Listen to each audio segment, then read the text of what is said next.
What happens when Hollywood legend Sylvester Stallone sits down for what should be a routine promotional interview only to find himself under attack from a host who seems determined to tear him down? What you're about to witness is one of the most shocking live television moments ever captured, where a beloved action star reaches his breaking point and unleashes decades of frustration in front of millions of viewers. Before we dive into this incredible story, make sure to hit that subscribe button and let me know in the comments what you think really triggered this explosive confrontation. The morning started like any other at the View Studios in Manhattan. Sylvester Stallone had arrived early, his usual professional demeanor intact as he prepared for what his publicist had assured him would be a friendly chat about his latest project. The 70-something-year-old actor, still maintaining the physique that made him famous, sat in the green makeup chair as assistants buzzed around him, touching up his appearance for the cameras. "Mr. Stallone, we're so excited to have you on the show today," chirped one of the production assistants. "The ladies are really looking forward to talking with you about your new film and your incredible career." Stallone nodded politely, his growly voice barely audible as he responded, "Yeah, should be good. Always happy to talk about the work." But as the minutes ticked by and showtime approached, there was an energy in the air that felt different. Joy Behar had been particularly animated during the pre-show meeting, making comments to her co-hosts that seemed loaded with an edge that hadn't been there for other guests that week. "I've got some real questions for Rocky today," she had said with a smirk that her colleagues couldn't quite read. "It's time someone asked the tough stuff instead of just letting these guys coast on their old movies." When the cameras started rolling and the familiar View theme music filled the studio, everything appeared normal. The co-hosts took their positions around the iconic table, with Joy Behar settling into her spot with what looked like a folder full of notes, far more preparation than she usually brought to celebrity interviews. "Welcome back to The View," Joy announced to the cameras, her television smile perfectly in place. "We're here with the one and only Sylvester Stallone, star of Rocky, Rambo, and countless other action films that have entertained audiences for decades. Sly, welcome to the show." Stallone leaned forward slightly, his hands clasped in front of him on the table. "Thanks for having me, Joy. Great to be here with all you ladies. So, let's talk about your new project," Joy began. But there was something in her tone that the other hosts immediately picked up on. It wasn't the warm, conversational approach she typically used with guests. "You're still making action movies at your age. Don't you think it's time to maybe step aside and let younger actors take over these roles?" The question hit the table like a cold splash of water. Even Whoopi Goldberg shifted uncomfortably in her chair, while Sarah Haynes shot a quick glance at the producers off camera. This wasn't the line of questioning they had discussed in the pre-show meeting. Stallone's expression remained composed.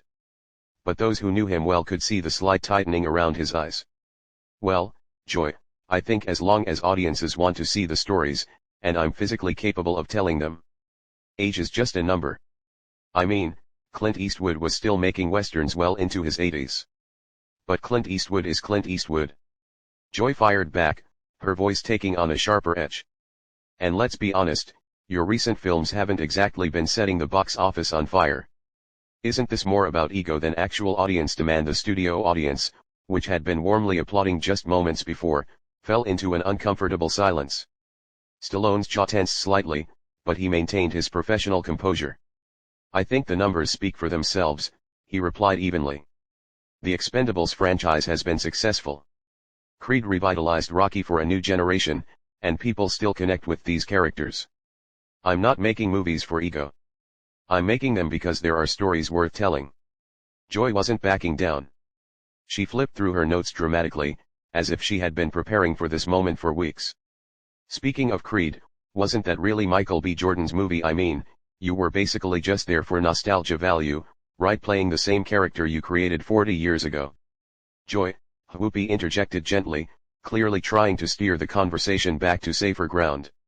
"I think what we're all curious about is how Sly keeps himself in such incredible shape for these demanding roles." But Joy wasn't interested in changing direction.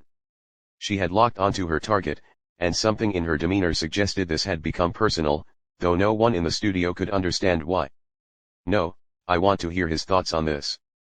Joy continued, completely ignoring Whoopi's attempted intervention. "Because it seems to me like Hollywood has this problem with aging male stars who just can't accept that their time has passed. They keep coming back to the same well over and over again instead of making room for fresh talent." Stallone's hands, still clasped on the table, tightened slightly. His voice remained controlled, but there was a new quality to it that regular viewers of The View had never heard before. Joy, I'm not sure what you're getting at here, but I've spent 5 decades building characters that mean something to people. Rocky Balboa isn't just a movie character to a lot of folks. He's a symbol of perseverance and fighting against the odds. If that resonates with audiences, then I don't see why I should apologize for continuing to tell those stories. But isn't it really about the money? Joy pressed on, seemingly oblivious to the growing tension around the table.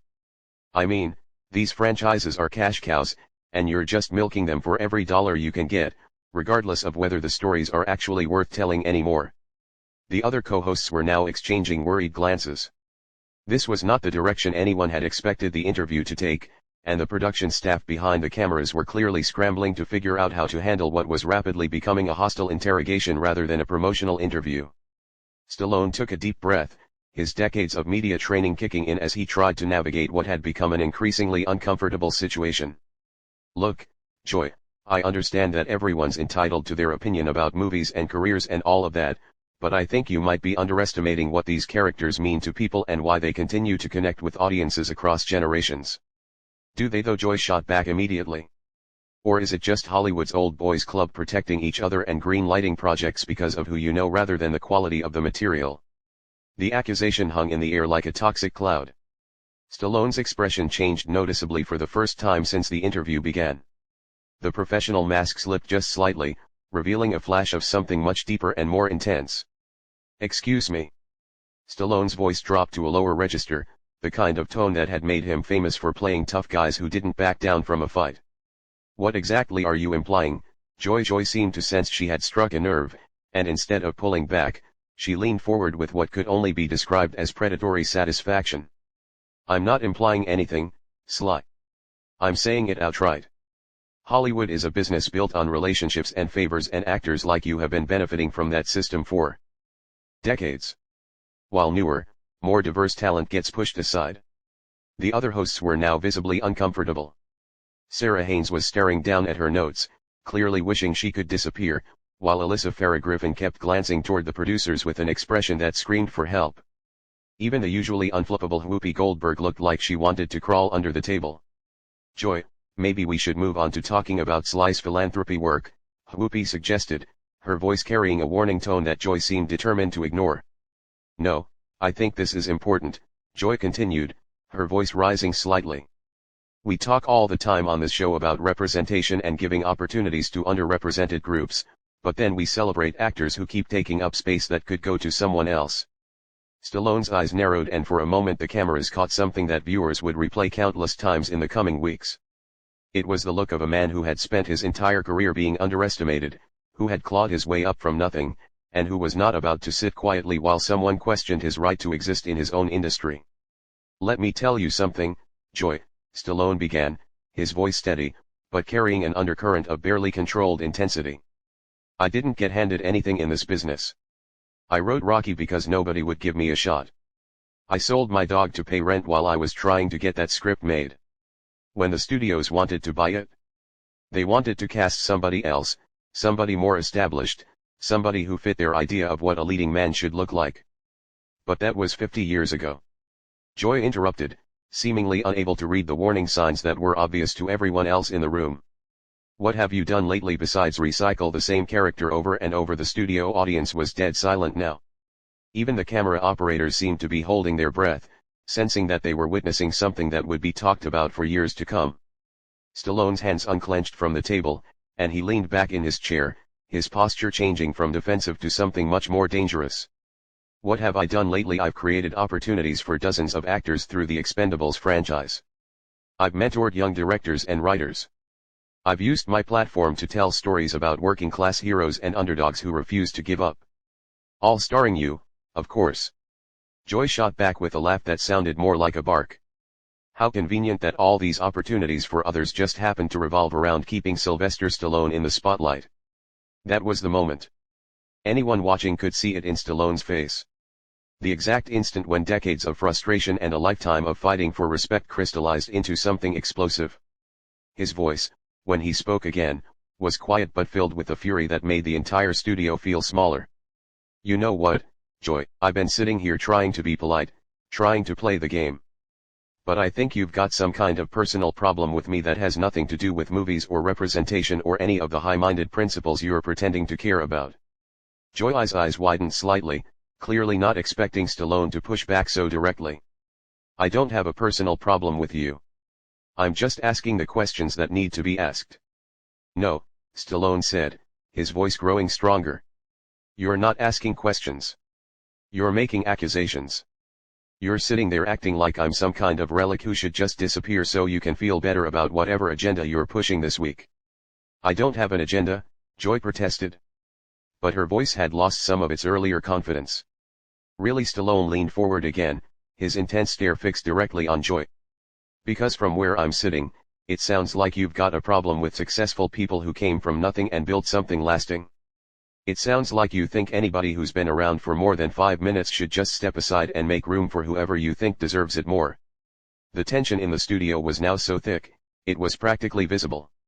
The other co-hosts had given up any pretense of participating in the conversation and were simply watching in stunned silence as two strong personalities collided in real time. That's not what I said, Joy replied. But her voice was defensive now, lacking the aggressive confidence she had displayed just minutes earlier. It's exactly what you said, Stallone fired back. You question my right to make movies. You question my motives. You suggested I'm somehow taking opportunities away from other people by continuing to work in an industry I helped build. And you did it all with this smug attitude like you're some kind of moral authority on who deserves success and who doesn't. Joy tried to regain control of the conversation, straightening in her chair and attempting to return to her earlier confrontational tone. Look, Sly, I think you're being a little oversensitive here.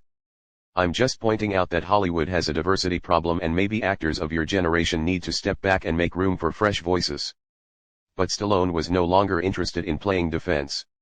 Something had shifted in his demeanor and the cameras were capturing every second of what was clearly becoming a defining moment in television history. Oversensitive, he repeated, his voice rising for the first time. Let me tell you about oversensitive, Joy. Oversensitive is when someone uses a television platform to attack a guest who came here to talk about their work and instead gets ambushed with personal attacks disguised as social commentary. They're not personal attacks, Joy insisted. But she was clearly rattled now. Then what would you call it? Stallone demanded. Because you've spent the last 10 minutes telling me I'm too old, I'm greedy, I'm taking opportunities away from more deserving people, and I'm part of some systemic problem in Hollywood. If that's not personal, then I'd hate to see what you consider crossing the line. The studio audience was completely silent, mesmerized by what they were witnessing. This wasn't the usual celebrity interview where everyone smiled and promoted their latest project. This was raw, unfiltered confrontation between two people who clearly had very different views of the world. Joy seemed to realize that she had pushed too far. But instead of backing down, she doubled down with an approach that would prove to be a massive miscalculation. Look, Sly, Joy said with a dismissive wave of her hand. Maybe this is just what happens when people get older and more sensitive. You can't handle a little criticism like you used to. Maybe that's another sign that it's time to step back. The words hit the studio like a lightning strike. The other co-hosts actually recoiled in their chairs, and even the camera operators seemed to take a step back. Joy had just crossed a line that everyone in the room knew would have consequences. Stallone went completely still for a moment, his face cycling through a range of emotions that decades of acting experience couldn't mask. When he finally spoke, his voice was deadly quiet. Did you just call me old and weak on national television? Joy, perhaps realizing she had gone too far, but unable to find a graceful way out, attempted a laugh that came out hollow and forced. I'm just saying that maybe you're not taking constructive criticism as well as you used to. That was it. The dam burst. Stallone erupted from his chair with a speed that belied his ears, his hand slamming down on the table with a sound that echoed through the studio like a gunshot. His voice, when it came, was the roar of someone who had finally reached his breaking point. Constructive criticism? Are you kidding me right now? You think what you've been doing for the last 15 minutes is constructive criticism? The studio audience gasped audibly. Several people in the front row actually jumped in their seats. The cameras kept rolling, capturing every second of what would become one of the most watched clips in television history. Joy, you want to talk about age and sensitivity? Let me tell you something about age.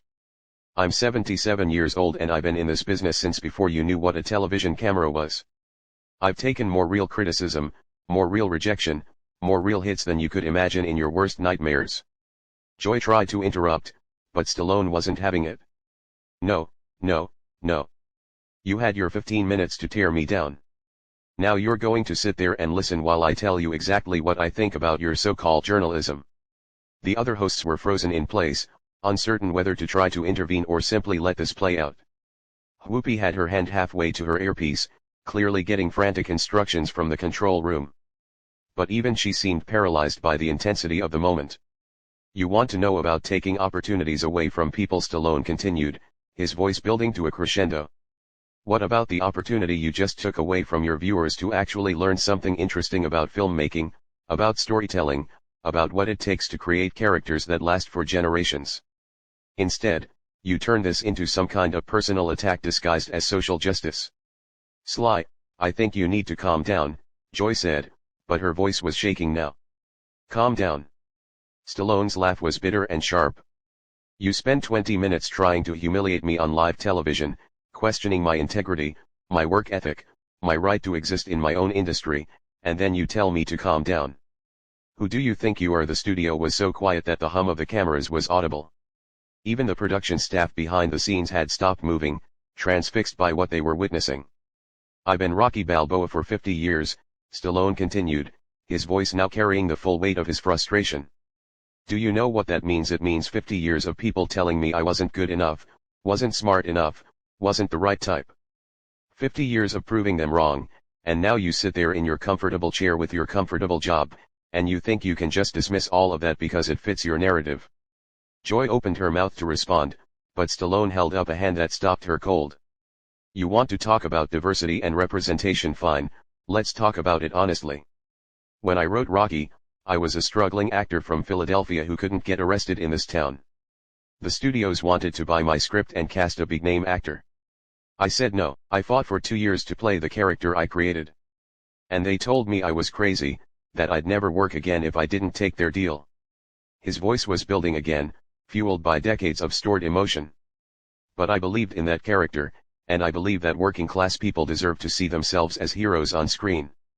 That's diversity, Joy. That's representation. Rocky Balboa wasn't some privileged, pretty boy. He was a bum from South Philly who refused to stay down when life knocked him flat. But that was then. Joy managed to interject weakly. No, that's now. Stallone exploded. That's every day. You think because I've been successful, I've forgotten where I came from. You think I don't understand what it's like to be counted out, to be told you don't belong, to have people like you sitting in judgment of whether you deserve the opportunities you've worked your entire life to earn. The cameras captured everything. The raw emotion, the genuine hurt beneath the anger, the side of a Hollywood legend stripped of all pretense and fighting for his dignity in real time. And you know what the really sad part is, Joy? You had a chance today to have a real conversation about storytelling, about perseverance, about what it takes to create something that lasts. Instead, you chose to use your platform to tear someone down. That says a lot more about you than it does about me. Stallone straightened his jacket and looked directly into the camera, addressing the viewers at home. To everyone watching, I came here today to talk about work I'm passionate about, stories I believe in, and characters that have meant something to people for generations.